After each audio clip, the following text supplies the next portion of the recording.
Tervetuloa Miksi nuoret jättävät seurakunnat sarjaan. Näissä 50 jaksossa otan joka jaksossa esiin 4 argumenttia, 4 perustelua, jotka vuoden varmasti sulkevat pois tämmöisen evoluution eli uusdarwinistisen kehitysopin mahdollisuuden. Ja tavoitteena on palauttaa Raamatun arvovalta, koska tieteellinen menetelmä tänään, tieteellinen tutkimus, DNAn sekvensointi, DNAn koodin selvittäminen on näyttänyt, että DNAssa eli eliöiden perimässä on sama tarina, sama historiallinen kertomus kuin mitä meille Jumala on ilmoittanut Raamatussa. Ja tämä on jännittävää, koska suurin syy sille, että tämä on tutkittu asia, on suurin syy sille, että nuoret jättävät seurakunnat on se, että he uskovat evoluutioon ja pitävät Raamattua vanhanaikaisena, ja he jättävät myös seurakunnat, jotka uskovat evoluutioon, eli opettavat niin sanottua teististä evoluutiota, eli Jumalaa, joka tappoi huonoja epäonnistuneita prototyyppejä 4 miljardia vuotta kyhätäkseen loput aikaan ihmisen, niin eihän tämmöiseen Jumalaan kukaan usko. Eli se ei ole uskottavaa, sen takia nuoret jättävät tämmöiset tekopyhät seurakunnat, jotka väittävät tällaista puppua, eli näennäistiedettä. Seurakunnat, jotka pitäytyvät kiinni Raamatun mukaisessa Jumalan ilmoituksessa ja uskovat, mitä Jumala on sanonut, sen sijaan voivat hyvin. Ja tämä on se tärkeä keino palauttaa nuoret takaisin, muuten seurakunnat kuihtuvat olemattomiin. Onko muita elinkelpoisia planeettoja?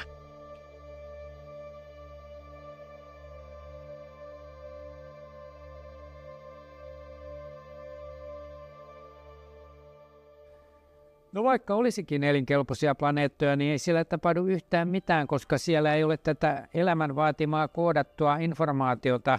Eli jos me katsotaan, mitä tässä maailmassa tapahtuu, niin tämähän on datan käsittelyä. Biologia on muuttunut informaatiotieteeksi ja kaikki on datan käsittelyä. Että jos lasketaan, mikä tehtiin tämä laskelma tässä pari vuotta sitten, että maapallon nykyinen biomassa, siis kaikki tämä elävä elämä, niin paljonko siellä tapahtuu datan käsittelyä, niin tiedemiehet laski sen ja ne tuli siihen tulokseen, että jos simuloitaisiin tai matkittaisiin sitä datan käsittelyä, mitä tapahtuu nykyisessä planeetalla olevassa biomassassa, niin me tarvittaisiin supertietokoneita. Ja yksi tämmöinen supertietokone vie hallitilaa noin 104 metriä. Ja jos me peitettäisiin koko maapallon supertietokoneella, niin se ei riittäisi. Jos me haluttaisiin matkia sitä tietojen käsittelyä, jota maapallolla tapahtuu nykyään, niin me tarvittaisiin miljardi maapalloa peitettäisiin näillä supertietokoneilla, jotka käsittelee dataa. Siis miljardin maapallon pinta, meret mukaan lukien, katettaisiin näillä supertietokoneilla, niin me simuloitaisiin sitä tietojen käsittelyä, mitä täällä tapahtuu. Niin se on turha puhua mistään elinkelpoisista planeetoista, koska siellä tarvittaisiin sitten tämä tietojen käsittelykapasiteetti. Ja sehän on todella niin kuin solu on kuin RNA-tietokone. Se me tiedetään nykyään, että aikanaan luultiin, että se on vain tämmöinen paketti tämmöistä limaa, jossa on DNA-pätkiä, jotka yksi DNA tuottaa aina yhden proteiinin ja niin poispäin. Niin ei se silleen mene, vaan solut on, niissä on se DNA-perustiedosto, se on vähän niin kuin tietokoneen rauta. Ja sitten siellä on softa, eli ne sovellusohjelmat, joita sitten käytetään aina tilanteen mukaan. Ja siellä on paljon enemmän tietoa kuin mitä on luultukaan, että solu on tämmöinen niin sanottu RNA-tietokone, joka tuottaa sekä RNAta, jonka avulla valmistetaan proteiineja, että RNAta, jota lähetetään sinne sun tänne, jotka vie tietoa ja säätelee toimintoja, että solu on elävä, toimiva, ympäristöön reagoiva RNA-tietokone, joka vahtii ympäristöä joka hetki ja muuttaa sitä tietokoneen raudan toimintaa sen mukaan, mitä milloinkin tarvitaan. Et me eletään hyvin jännittävää aikaa ja biologia on muuttunut informaatiotieteeksi. Eli vaikka olisikin elinkelpoisia planeettoja, mitä nyt ei ole toistaiseksi havaittu, niin elämän koodattu informaatio puuttuisi sieltä joka tapauksessa. No sitten tämmöinen hassu väite, että tämä on tieteellisesti osoitettu tämmöinen Ward ja Brownlin kirja Rare Earth, Why Complex Life is Uncommon in the Universe, niin he osoittavat jo sen, että pelkästään nämä fysikaaliset ja kemialliset olosuhteet, joita vaaditaan, niin on niin harvinaisia, että toista samanlaista planeettaa kuin maapallo tuskin on. Ja sitten on tämä mainio filmi The Privileged Planet, etuoikeutettu planeetta, joka on aivan loistava, joka kertoo tämän saman asian, että maapallo on todella etuoikeutettu planeetta ja toista samanlaista tuskin on. Ja perustelut löytyvät tuosta filmistä. Synnyttikö vetykaasu aurinkokunnan ja planeetat?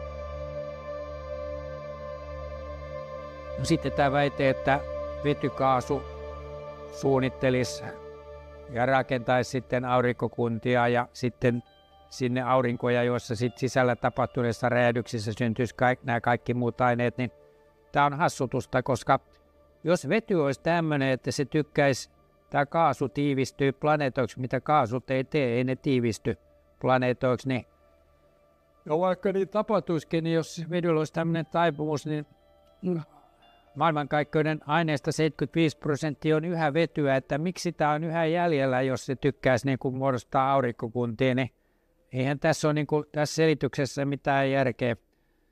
Ja miksi se sitten synnyttäisi näitä taivaan kappaleita ja mikä pitää näitä järjestelmiä koossa, niin sehän on niin kuin täysin auki. Jobin kirja tarjoaa tähän vastauksen näin. Siinä sanotaan, että hän, siis Jumala, lukitsee tähdet sinetillään, hän yksinänsä levittää taivaat ja tallaa meren kuohun kukkuloita. Hän loi Seulaset ja Kalevan miekan, Otavan ja eteläiset tähtitarhat. Hän tekee suuria, tutkimattomia tekoja, ihmeitä ilman määrää. Huomaa Jumalasta. Hän tekee suuria tekoja, tutkimattomia tekoja, ihmeitä ilman määrää.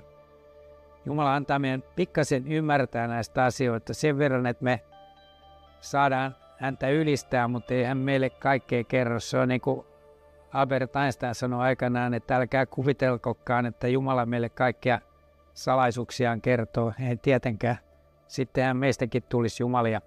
Sehän oli muuten se houkutus, mikä käärme sanoi Eevalle, että hän sai Eevan epäilemään Jumalan sanaa, niin kuin nykäänkin tapahtuu, kaikki epäilee Jumalan sanaa, niin, mutta käärmeen houkutus oli se, että syöt tuosta hyvän ja pahan tiedon puusta, niin sinusta tulee niin kuin Jumala. Että se houkutus tulla Jumalaksi tai tulee Jumalan kaltaiseksi oli liian suuria. Eeva ja Aadam lankesi tähän syntiin ja samalla lailla nykyihmiset tekee tietysti huomaamattaan, että ei täällä mikään ole muuttunut sitten paratiisin syntiinlankemuksen. Mutta paluu on mahdollista. Uskomalla Jeesukseen niin saa synnit anteeksi ja pääsee takaisin iankaikkiseen elämään, joka alkaa jo täällä maan päällä. Että jos sä olet Jeesuksessa, niin sä tiedät, minne sä oot menossa ja sinun on painettu se iankaikkisen elämän sinetti ja tiedät, mihin sä oot menossa, niin sitten on turvallista ja mukavaa täällä valtaa ja sun omatuntoskin vapautuu, koska jokainen ihminen tietää kyllä, oli sitten ateisti tai uskova, niin kaikki tietää, että Jumala on olemassa ja kaikki tietää, että synti painaa niitä, ateistiakin se painaa, niin ateisti saa vapautuksen tästä painolastista vaan antamalla ne synnit Jeesukselle ja uskomalla Jeesukseen. Se on paras psykiatrinen hoito, mitä kuvitella voi. Mutta jos sitä ei tarjota, niin silloin kaikki on psyykkisesti enemmän tai vähemmän sairaata ja masennussairaudet ja lasten psykiatrian oireilu, niin kuin tiedät, lisääntyy hurjalla vauhdilla.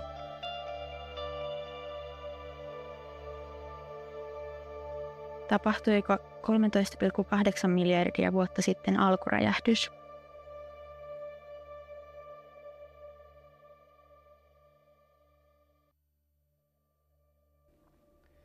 No Webb-teleskooppi, se pantiin sinne todistamaan alkuräjähdys, mutta paradoksaalisesti tämä Webb-teleskooppi on kumonnut alkuräjähdyksen.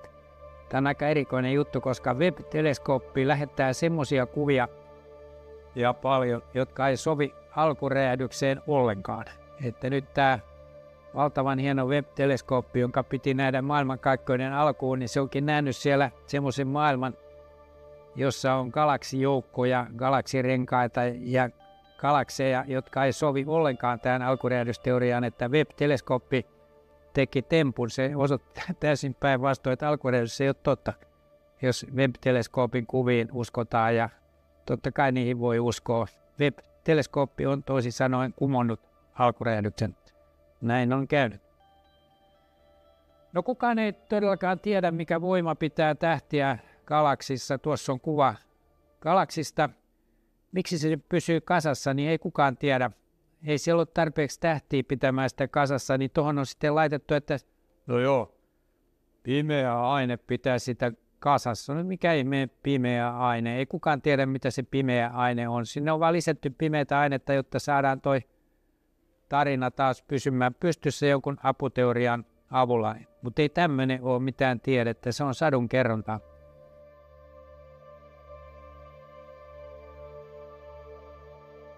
Mistä maailmaan tuli käyttökelpoista energiaa?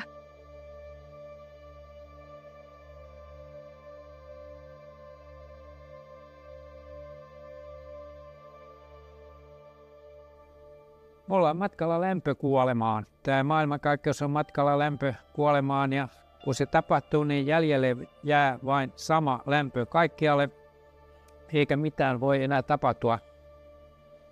Sitten on tätä pimeätä energiaa, joka kiihtyvällä tahdilla niin kuljettaa niitä taivaankappaleita loitomaksi toisistaan. Pimeä aine ja pimeä energia ovat ratkaisemattomia arvoituksia. Horisonttiongelmaa ei ole ratkaistu. Jos alkuräjähdys on totta, niin silloin ne laidat on tuolla hyvin kaukana toisistaan. Niin mikä sai sitten sen lämpötilan tasaiseksi täällä, jota käytetään alkuräjähdyksen todisteena? Ei se olisi ehtinyt tasoittua ja niinpä nämä alkuräjähdysteoreetikot väittää, että alussa niin kuin ylitettiin tuo valon nopeus, jotta saataisiin tämä horisonttiongelma ratkaistua. Sä voit netit katsoa, mikä on horisonttiongelma, niin tämä on niin massiivinen ongelma, että se myös kumoo täysin tuon alkuräjähdyksen. Ja kuka sen valonnopeuden sitten kiihdytti nykyistä kovempaa vauhtia ja kuka sen sitten pudotti takaisin nykyiselle tasolle, niin ei näihin ole mitään ratkaisua. Nämä on vaan sadun kerrontaa. Emme siis tiedä, mitä 95% kosmoksen aineesta ja energiasta on, ja kuitenkin me väitetään, että kaikki on syntynyt alkuräjähdyksen avulla, vaikka emme tiedä itse asiassa mistään yhtään mitään.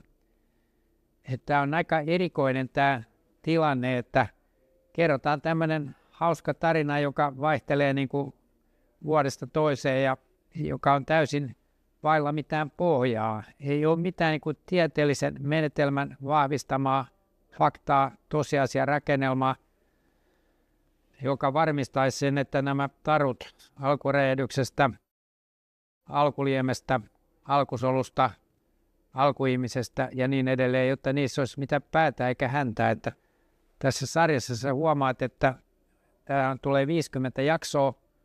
Jokaisessa jaksossa on 4 kivenkovaa argumenttia, jotka kumoo tämän uusdarwinistisen evoluution, myös kosmisen evoluution, kemiallisen evoluution ja biologisen evoluution, ja osoittaa, että tässä tulee 200 argumenttia, joista kukin riittää kumoamaan tämän valitsevan maailmankäsityksen, joka on olemassa vain sen takia, että Jumalan olemassaolo voitaisiin hylätä ja samalla myös tämä juutalaiskristillinen maailmankäsitys tuhota, ja siinä sivutuotteena nykyään varsinkin niin pitäisi myös tuhota tämä käsitys perheestä ja käsitys siitä, mistä olemme tulleet, miksi olemme täällä ja minne olemme menossa, joka antaa elämälle tarkoituksen. Ja ihminen, jonka elämällä ei ole tarkoitusta, niin on erittäin onneton ja toivoton ihminen ja voi myös suorittaa epätoivoisia tekoja, niin kuin näemme kaikkialta ympäristöstämme. Kiitos, kun olit mukana. Jatketaan tätä jännittävää sarjaa. Jos haluat pitää nuoret seurakunnassa ja palauttaa Raamatun arvovallan muillekin seurakuntalaisille, tue tätä ohjelmaa. Tukipuhelin 0600 020 30. Puhelun hinta on 13 €. Tilitiedot näkyvät ruudussa. Käyttämällä ruudussa näkyvää viitettä tukesi kohdistuu tälle ohjelmalle. Kiitoksia.